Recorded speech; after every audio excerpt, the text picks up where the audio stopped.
Mindfulness को ध्यान केंद्रित करने की किसी पर्टिकुलर ऑब्जेक्ट के प्रति सावधान रहने की क्षमता के रूप में परिभाषित किया जा सकता है, जिसे हम प्रेजेंट मोमेंट में ध्यान केंद्रित करने के लिए चुन रहे हैं। माइंडफुलनेस एक्सरसाइज में उपयोग की जाने वाली दो कॉमन चीजें हैं, ब्रीदिंग पर ध्यान केंद्रित करना और बॉडी सेंसेशंस को ऑब्जर्व करना। माइंडफुलनेस का एक प्रमुख पहलू यह है कि फोकस ऑफ ऑब्जेक्ट या एंकर के ऑब्जर्वेशन में हम चीजों को बदलने की कोशिश नहीं करते हैं, बल्कि हम इसे वैसे ही देखते हैं जैसे ये हैं। चीजें जैसी हैं उसका वैसे ही ऑब्जर्वेशन नॉन रेजिस्टेंस या आर्ट ऑफ अलोइंग को डेवलप करने में मदद करता है। हम जो देख रहे हैं उस पर रिस्पॉन्स ना करने या उसको जज ना करने की पूरी कोशिश करते हुए माइंडफुलनेस प्रैक्टिस करने से रिएक्टिंग एंड रिस्पॉन्डिंग के किसी भी तरह के ऑटोमेटिक पैटर्न से छुटकारा पाने में मदद मिलती है। एंड एज अ रिजल्ट ये बिलीव्स के किसी फिल्टर के बिना चीजों को देखने की हमारी क्षमता को विकसित करता है, जबकि लॉ ऑफ अट्रैक्शन को अक्सर हमारे फ्यूचर को बनाने के लिए एक मेथड माना जाता है। बट मैं माइंडफुलनेस को लॉ ऑफ अट्रैक्शन प्रैक्टिस के एक बहुत ही वैल्यूएबल कंपोनेंट के रूप में देखता हूं। माइंडफुलनेस प्रैक्टिस करने से वर्तमान क्षण में खुश और अधिक सेंटर्ड होने के मल्टीपल बेनिफिट्स हैं। हालांकि प्रेजेंट मोमेंट की ग्रेटर अलोइंग और नॉन रेजिस्टेंस भी एक ऐसी सिचुएशन बनाता है जिसमें पॉजिटिव ट्रांसफॉर्मेशन ऑटोमेटिक हो सकता है। सो माइंडफुलनेस एक्सरसाइज का आपके मैनिफेस्टेशन जर्नी में बहुत बड़ा रोल हो सकता है एंड आप इसके थ्रू अपने कॉन्शियसनेस को इंटीग्रेट करके एक पावरफुल मैनिफेस्टर बन सकते हैं। Number 1, mindful observation. इस सिंपल एक्सरसाइज का लक्ष्य आपके आसपास की दुनिया से कंप्लीटली जुड़ना है। पॉजिटिविटी एंड अप्रिसिएशन को बढ़ावा देकर आपके वाइब्रेशन को बढ़ाना है। आप या तो एक ब्यूटीफुल सीन जैसे कि समुद्र या सनसेट इसको देखने के लिए बैठ सकते हैं, या आप अपने विसिनिटी में एक नेचुरल ऑब्जेक्ट जैसे कि फ्लावर, क्लाउड या ब्यूटीफुल सीनरी और पेंटिंग चुन सकते हैं। जब तक आप कर सकते हैं केवल उस चीज पर आप ध्यान केंद्रित करें, उसके डिटेल्स पर ध्यान दें। इसे ऐसे देखने की कोशिश करें जैसे आप इसे पहली बार देख रहे हैं। इसके रूप के हर अद्भुत और इंस्पायरिंग एस्पेक्ट्स की खोज करें। इस चीज को एक्सप्लोर करने की कोशिश करिए कि कैसे ये आपकी वाइब्रेशनल एनर्जी को बढ़ा रहा है, कैसे ये आपके मैनिफेस्टेशन गोल्स से रिलेटेड है। Number 2, melting. Law of attraction को समझने में इस फैक्ट के बारे में गहरी जागरूकता विकसित करना शामिल है कि हम सभी के चारों ओर एनर्जी रेजोनेट करती है और हमारे पास अपनी वाइब्रेशन और स्पिरिचुअल एनर्जी को बढ़ाने के लिए इन सबसे जुड़ने की शक्ति है। कुछ मिनटों के लिए रिलैक्स स्टेट में बैठने की कोशिश करें, फिर अपने आप को धीरे धीरे अपने आसपास की हर चीज में मेल्ट डाउन की कल्पना करें।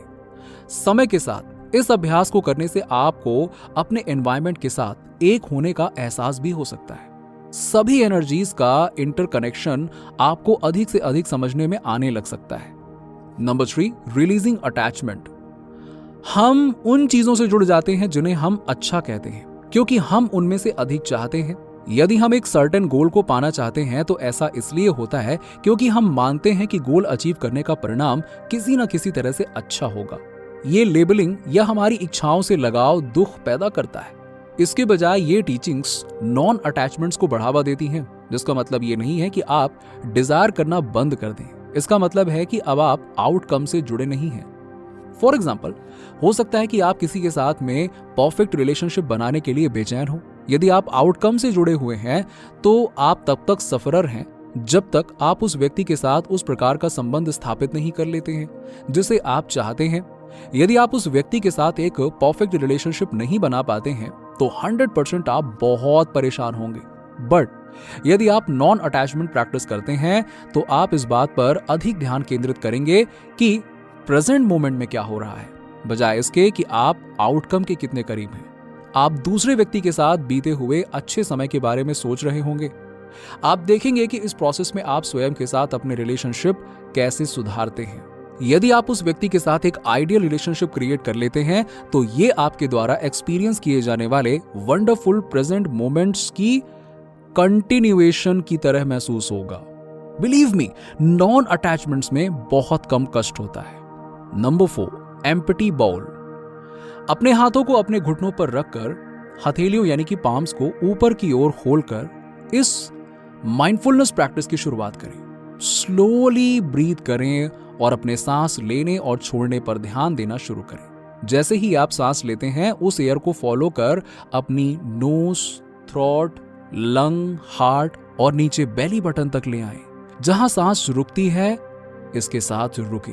जैसे ही आप सांस छोड़ते हैं एक बार फिर से उस एयर को फॉलो करें जब तक कि ये आपके बॉडी को छोड़ ना दे। जब दूसरा नेचुरल पॉज होगा, उन 2 पॉजेज में नेवल पर और दूसरी जब एयर आपके शरीर को छोड़ती है, आप एक एम्प्टी बाउल की तरह फील करेंगे। सब कुछ स्टिल, क्वाइट एंड पीसफुल महसूस होगा।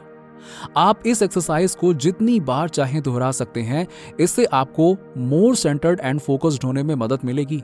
यह विशेष रूप से उपयोगी है यदि आप रनिंग थॉट्स को शांत करना चाहते हैं। Number 5, acceptance. एक्सेप्टेंस का अर्थ है कि चीजों के रूप में शांति प्राप्त करना, और ये अवेयरनेस से बहुत क्लोजली लिंक्ड है। हम अपनी वर्तमान स्थिति को कैसे स्वीकार कर सकते हैं यदि हम उस अबंडेंस से अवगत नहीं हैं जो पहले से मौजूद है। एक्सेप्टेंस के अपोजिट रेजिस्टेंस है। चीजों को कैसे होना चाहिए इसके बारे में सोचने के बजाय आप अपने आप से यह पूछने की कोशिश करें कि आप इस पल में खुद को कैसे इमर्स कर सकते हैं। जब आप एंजाइटी, फ्रस्ट्रेशन और एंगर इमोशंस को नोटिस करना शुरू करते हैं तो रियलाइज करें कि आपके पास ऐसा फील ना करने की भी चॉइस है। आप किसी बात को लेकर निराश हैं, इसे एक्सेप्ट करना चुन सकते हैं। सी द पॉजिटिव साइड, जिसे आप इस समय आसानी से अनदेखा कर रहे हैं, and make new choice. Acceptance के पॉइंट से ही परिवर्तन संभव है। एक्सेप्टेंस का अर्थ उदासीनता या झूठी आशा नहीं है। इसका अर्थ है रेजिस्टेंस को गिरा देना और जो क्षमता आ सकती है उसके लिए खुला होना। उस अबंडेंस को एक्सेप्ट करना जो आपके आसपास है। अपने हैबिचुअल थॉट्स के बारे में जर्नलिंग में भी कुछ समय व्यतीत करें। आप अपने आप को नियमित रूप से क्या कहते हैं? आपके दिमाग में लगातार कौन से थॉट्स घूमते हैं? आप इन थॉट्स के बेसिस पर अपने पूरे दिन, हर दिन छोटी छोटी चॉइसेस कैसे कर रहे हैं? यदि आपके थॉट्स एंड बिलीव्स बदल गए हैं तो आपकी चॉइसेस और एक्शंस कैसे बदलेंगे? लॉ ऑफ अट्रैक्शन एक टाइमलेस प्रिंसिपल है जिसका उपयोग आपके डिजायर्ड लाइफ को बनाने के लिए किया जा सकता है। आप अपनी एनर्जी को कहां केंद्रित कर रहे हैं इसे बेहतर ढंग से समझने के लिए पावर ऑफ माइंडफुलनेस का उपयोग करें और लॉ ऑफ अट्रैक्शन का कंटिन्यूअस अभ्यास करके जीवन में वास्तव में वो सब कुछ लाएगा जो आप चाहते हैं। नीचे कमेंट में बताइए कि वीडियो कैसा लगा। अगर आप हमारे चैनल पर नए हैं तो फटाफट ऐसे ही वीडियोस के लिए हमारे चैनल को सब्सक्राइब करके बेल नोटिफिकेशन को ऑन कर दीजिएगा, जिससे आपको ऐसे ही वीडियोस के अपडेट्स मिलते रहें सबसे पहले।